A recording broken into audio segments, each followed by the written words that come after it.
The first thing you hear isn't the wind, it's breathing. Too close, too steady, right behind the camera. The lens flickers on, capturing a stretch of misty forest at dawn. Cold light cuts through the fog like a dying flashlight beam. You can almost hear the dew dripping from leaves, the static hum of the recorder straining to stay alive. A young man's voice whispers off screen, shaky and uncertain. "Don't move, I saw something." Silence, then the faint click of branches breaking. Far away something moves, too large to be an animal, too slow to be human. The camera pans slightly, trembling in hesitant hands. The forest feels awake, watching. Every sound folds into something else. The wind into whispers, the leaves into footsteps. "It's just a deer," someone says, but the voice doesn't sound convinced. A light flashes across the trees. For a second, a shape appears, tall, still, facing the camera. When the light fades, it's gone. The breathing starts again, louder this time, closer. The cameraman gasps, turns, and the footage cuts out mid-motion, the image twisting into static. A final sound bleeds through the noise, not a scream. A whisper, "You shouldn't have filmed this." When the footage surfaced online, no one believed it was real. It appeared on a forgotten YouTube channel called Ranger's Deep Cuts. Uploaded under a bland title, Trail Cam, Chapter 47, Raw Night Sequence. The video lasted only 29 seconds. People thought it was an art project. A prank. Another creepypasta clip meant to stir up clicks and comments. The username, EvanHunt.91, had no uploads before or after, no bio, no profile picture, just that single video. By the time local authorities traced the account, Evan Hunt had already been missing for 3 months. Evan had gone into the woods with 2 friends, Laura Myers and Ben Carter, to record a documentary for their college film project. The concept was simple: real-life unsolved disappearances in rural America. They picked Cedar Hollow Forest because it was cheap to reach, and because the ranger who granted their filming permit joked that it had more ghost stories than trees. No one laughed. The first 2 days were uneventful. Gray skies, damp tints, the occasional rustle in the trees that made them check their camera batteries twice. On the 3rd day, things started to feel wrong. "Do you hear that?" Laura whispered while reviewing a clip on her laptop. "Hear what?" Evan asked, leaning over her shoulder. "Listen, between the trees, it's like someone saying your name." They rewound the footage. Static. Leaves. Then, faintly, a whisper that seemed to shape itself into a word. "Evan." He laughed it off at first. "Audio bleed," he said. "Probably my voice from an earlier take." But his eyes stayed on the screen a moment too long. That night, a fog rolled in from the valley, thicker than anything they'd seen. It muffled sound, swallowing the forest into stillness. Even their fire seemed quieter, smoke curling upward and vanishing before it reached the branches. Ben, the most skeptical of the 3, kept filming. "Atmosphere," he muttered. "Gotta have atmosphere." Laura looked uneasy. "It's not atmosphere," she said. "It's pressure." "Feel it?" Evan did. It wasn't just the fog. It was weight, like the air itself was leaning against them. Hours later, when the generator sputtered out, they noticed lights deep between the trees. Small, pulsing glows moving like lanterns. At first, Evan thought they were fireflies. But the light was too bright, too deliberate. Ben laughed. "Locals, maybe." "Night hikers?" "In this fog?" Laura whispered. "No one hikes here at night. They decided to follow, just for a minute," Evan said. "Just for a shot."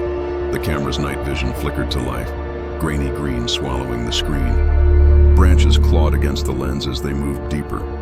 The lights always stayed the same distance ahead, close enough to lure, far enough to remain unreachable, and then, one by one, they blinked out.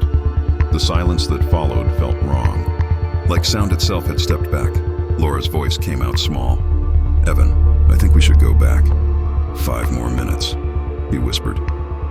When he turned, Ben was gone. They called his name until their throats cracked, but the fog answered with echoes that weren't their own. Every time they shouted Ben, something shouted back, slower, drawn out, distorted.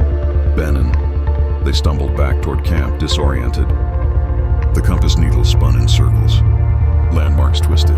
What should have been a 15-minute walk stretched into an hour of wandering through gray silence. Then the fog lifted, and the campsite was there, exactly as they left it. Except for one thing. Ben's tent was zipped shut, light flickering inside. Laura ran to it, unzipped the flap. Empty. Just his camera. Still recording.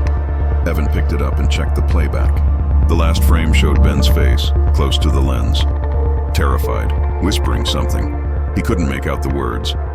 The battery died before he could rewind. They barely spoke for the rest of the night. Laura sat awake, hugging her knees, whispering prayers into the dark. Evan tried to sleep, but kept hearing the same sound. Breathing, soft and steady from somewhere just beyond the tent fabric. He unzipped the flap, flashlight in hand. Nothing but fog. Still, he couldn't shake the feeling that someone was standing right there, inches away, watching. By morning, Laura was gone too. Her sleeping bag lay open. Footprints leading away into the trees, and then stopping abruptly, mid-step, like she'd simply vanished. Evan turned on his camera, hand shaking. His voice cracked as he spoke into the lens. If someone finds this, don't follow the lights. Don't listen when it calls your name. He looks past the camera, eyes widening. Something moves behind him. Tall, still, human-shaped, but wrong, blurred by the mist. The camera tilts. Static. When investigators recovered the footage, it ended at that exact frame. No body was ever found, only the recording and the breathing. Always the breathing, still faintly audible in the final seconds. The footage didn't stay buried for long. Within days of its discovery, the 30-second clip spread across forums, news feeds, and reaction channels. People slowed it down, enhanced the audio, claimed to see faces in the fog.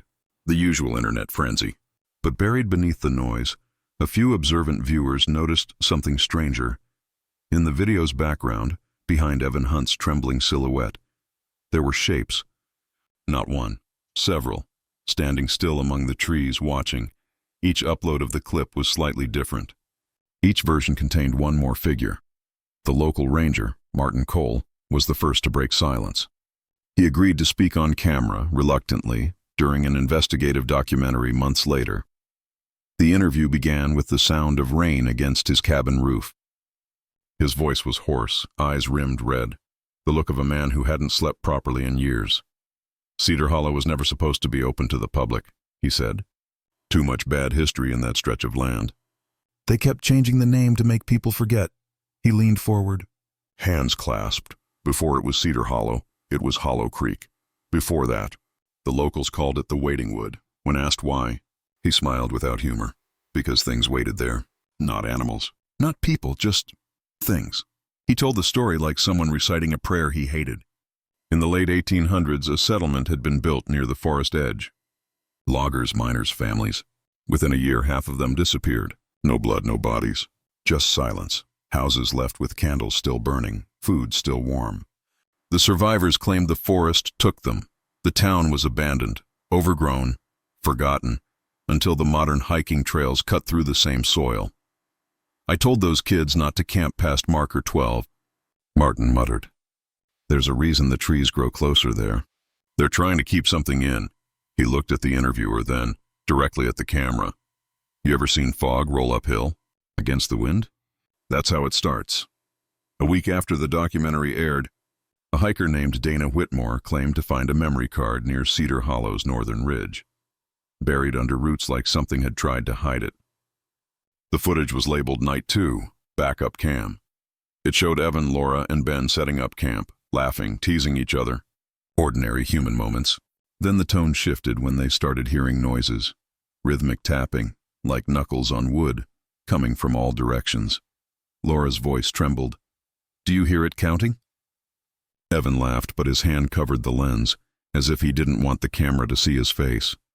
When he moved his hand away, the tapping had stopped. Later in the footage, Ben points toward a tree with strange carvings, tall vertical lines slashed into the bark, grouped in sets of 5. Trail markers? Ben guessed. No, Evan replied quietly. They weren't here yesterday. In the following minutes, the group argued about leaving. The fog was already creeping in.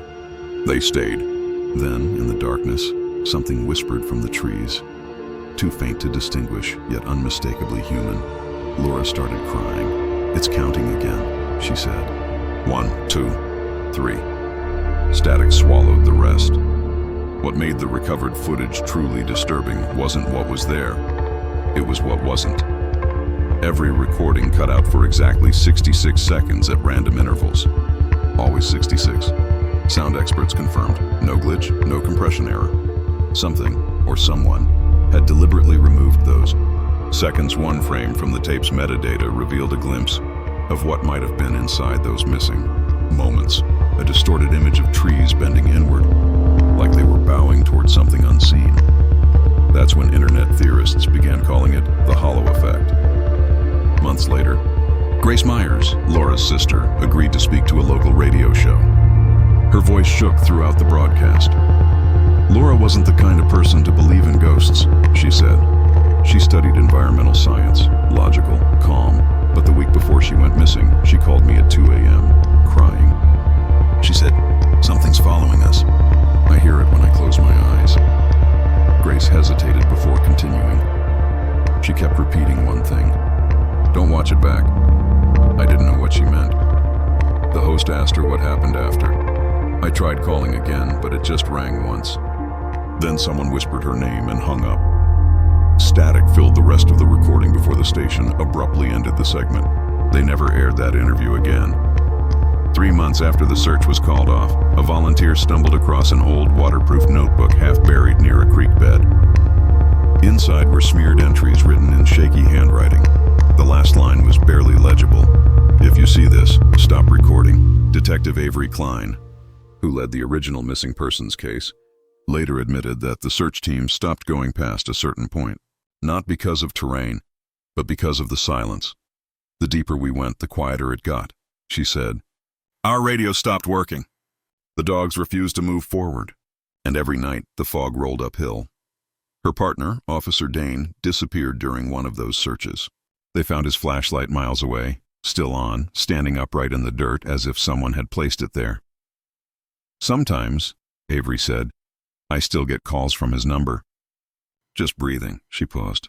"We never told the families that." The archivists note a year later. A true crime documentarian named Nate Holloway compiled all known materials, footage, interviews, maps, into a single digital archive, but after uploading it, he posted one final message on his social feed before deleting his account entirely. "The more I edit the footage, the more I see them moving between cuts. The camera keeps showing places I never filmed. I think the footage is still recording." No one ever heard from him again. The Forest Returns. By late autumn, Cedar Hollow was closed permanently. Warning signs surrounded the trailheads, barriers, no trespassing. Still people went, hikers, paranormal vloggers, teenagers with flashlights and poor judgment. Most came back, some didn't. Locals began reporting strange lights again. Bluish-white orbs drifting between the trees at night, seen mostly near Marker 12. Cell phones lost service there. Cameras died instantly. The forest had gone quiet again, waiting. One camper's audio recorder, later found abandoned, captured a chilling fragment. "You hear that?" "Sounds like breathing." "Nah, that's just..." Pause. "Wait, who's holding the camera?" The file ends with a gasp and heavy static, then silence. But if you amplify the last second of audio, which many online have done, you can hear something faint, layered beneath the noise, a voice repeating a number. 66, over and over. The legend reborn by now. Cedar Hollow had evolved into an urban legend, a digital ghost story.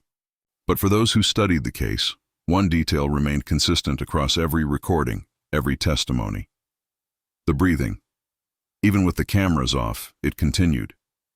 Those who claimed to have visited said it followed them home, not in dreams, but in the spaces between sounds, inside the hum of refrigerators, the whisper of wind through windows, the static of screens. A college student posted a short clip one night, shaky footage of himself in a dark dorm room, whispering to his phone camera. "I downloaded the original file, the one from Evan's cam. You can hear something whisper my name. It knows I'm watching." He smiles nervously. "You don't believe me, right? Here, listen." He presses play. The sound begins as static, then breathing, then a faint voice. Turn around. The student's eyes widen. The phone falls, image twisting upside down, capturing only his empty chair as the screen flickers. The clip ends there. 10. The investigator returns. Detective Avery Klein revisited the case one final time, 2 years after the initial search. The department had long since closed the file, labeling it unresolved, probable accident. But Avery couldn't let it go. She walked alone past marker 12, through the fog, until her flashlight began to dim. She turned on her body camera, narrating softly, "This is Detective Klein, October 12th. No radio contact." "I'm at coordinates," her voice cuts out mid-sentence. The footage continues for 12 minutes, silent except for footsteps and distant breathing. Then she speaks again, barely audible. "They're not gone. They're just waiting for the next recording." The final frame shows her body cam falling to the ground, facing upward, as a dark figure leans over, the outline sharp but featureless. The recording ends in pure static. A week later, her patrol car was found parked outside the ranger station, engine cold. Her badge sat neatly on the dashboard. The archive remains online. Each time someone downloads the footage, a new version appears, slightly different, with one extra sound, one extra whisper, one extra shadow, and always the breathing louder, closer, as though whatever was inside Cedar Hollow had finally found its way out, not through the trees, but through the recordings themselves. The footage doesn't just capture what happened in the woods. It carries it, and if you listen too long, you might start hearing it too. The first sign that something was wrong came from a live stream. A group of 4 urban explorers, calling themselves the Graveshift Crew, announced they were entering Cedar Hollow for a one-night challenge. Their audience, 500,000 strong, flooded the comments with warnings. "Don't go past marker 12. Don't say their names. Don't film the fog." But they did. The stream began at dusk. The woods looked ordinary. Skeletal trees, fading daylight, the whir of drone cameras overhead. Laughter, nervous jokes. Then the feed glitched at exactly 00:13:06. The screen split for a single frame. 4 identical copies of the same scene layered over each other, each slightly delayed as if time itself had begun to stutter. When it stabilized, one of the crew, Liam, was staring off screen. "Did you see that?" he whispered. "What?" "That light between the trees." "Bro, it's just your reflection." "No," Liam said quietly. It was counting. The camera panned toward the tree line. The audience in chat started spamming, "Pause it. Go back, there's someone there." But the stream didn't pause. It continued live, the chat exploding as a faint human shape appeared in the distance, motionless. Someone in the crew laughed nervously, creepy as hell. "Okay, let's move on." The camera feed distorted, faces smearing into static trails, colors bleeding. Then, faintly under the distortion, the audience heard it, breathing, rhythmic, slow, deep. It wasn't coming from the explorers' microphones. It was coming from the viewers' speakers. By midnight, the live stream was unwatchable, freezing, glitching, skipping back and forth. Still, tens of thousands stayed tuned in, hypnotized by the chaos. The forest, through the lens, no longer looked real. Trees stretched too tall. The ground shifted underfoot, fog moving in unnatural patterns, like it was exhaling. "We need to get out," one of the explorers said. "My GPS just looped back to our start point." "No," Liam whispered, eyes wide. "It's not looping.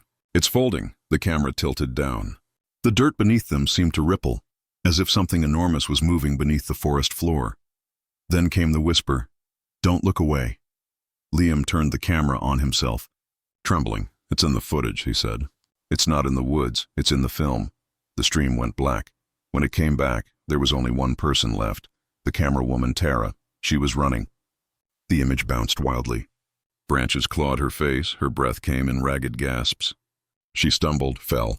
The camera landed sideways in the mud, showing her in the background, eyes fixed on something approaching through the fog.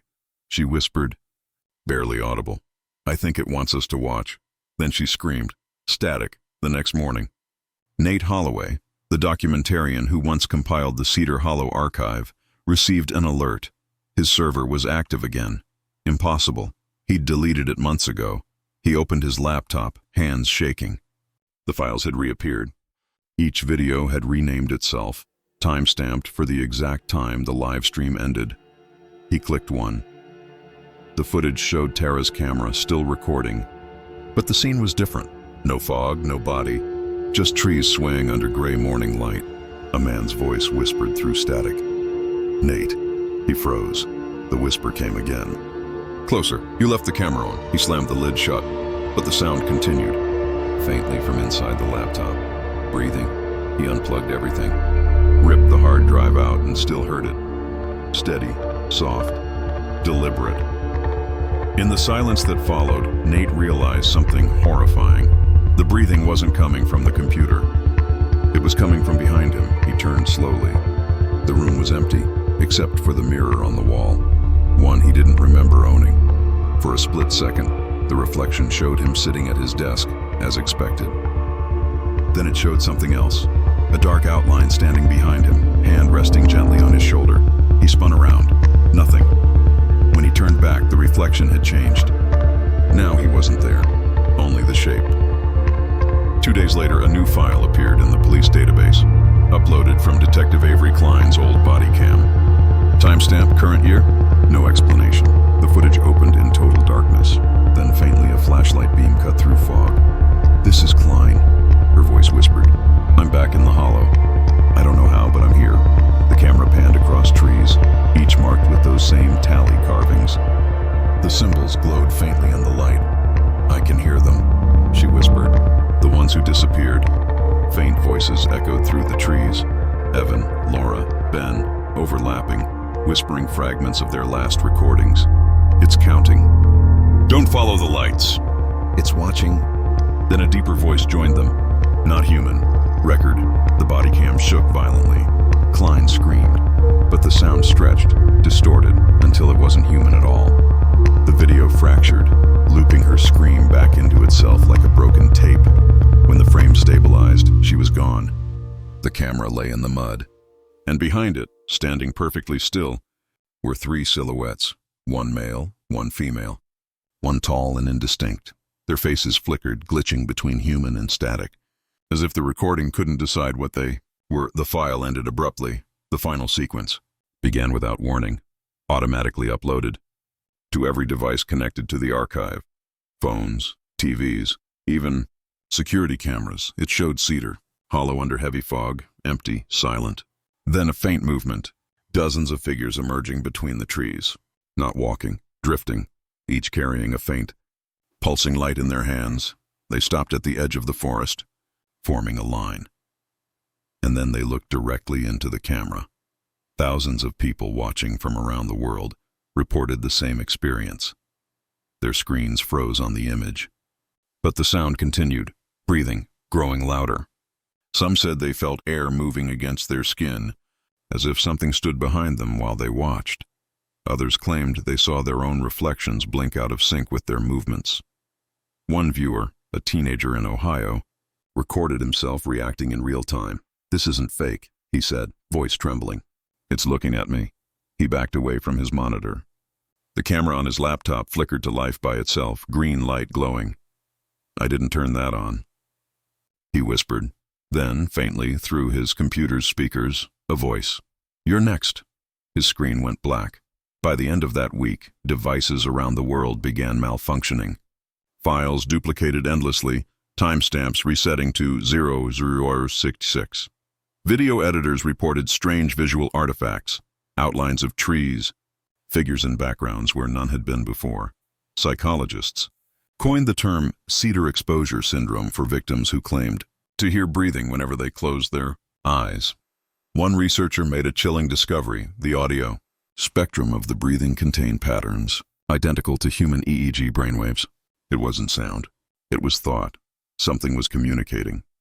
Not through voices, but through recordings themselves. Every playback, every stream, every view strengthened it.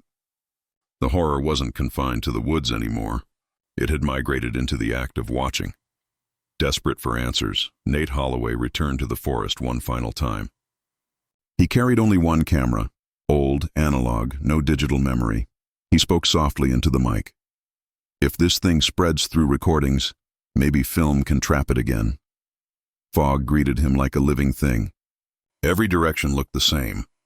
Endless gray, shifting trees. As he walked, he began hearing voices, familiar ones, overlapping like layers of static. "Nate, you shouldn't have filmed this. Stop recording," he pressed on. The air thickened.